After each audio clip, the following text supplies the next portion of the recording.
अस्सलाम वालेकुम प्यारे दोस्तों। आपने फार्मरी चैनल साथी दूसरे मैं हूँ मोहम्मद साथिब। प्यारे दोस्तों, आप ये जानते हैं कि पाकिस्तान रकबा 7,96,095 मुरबा किलोमीटर है और इसके 4 सूबे हैं। सूबा सिंध, सूबा बलूचिस्तान, सूबा पंजाब और सूबा खैबर पख्तूनख्वा। लेकिन प्यारे दोस्तों, क्या आप बता सकते हैं कि सूबा बलूचिस्तान का कुल रकबा कितना है? अगर आपको नहीं मालूम है तो ये बात नहीं, मैं आपको बताता हूँ। सूबा बलूचिस्तान का कुल रकबा 3,47,189 स्क्वायर किलोमीटर है। उम्मीद है तुम्हारी याद इंफॉर्मेशन ज़रूर पसंद आई होगी।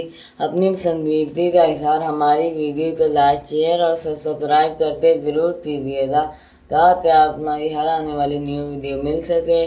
फिर मिलें किसी और न्यू टॉपिक के साथ, तब तक के लिए अल्लाह हाफिज़।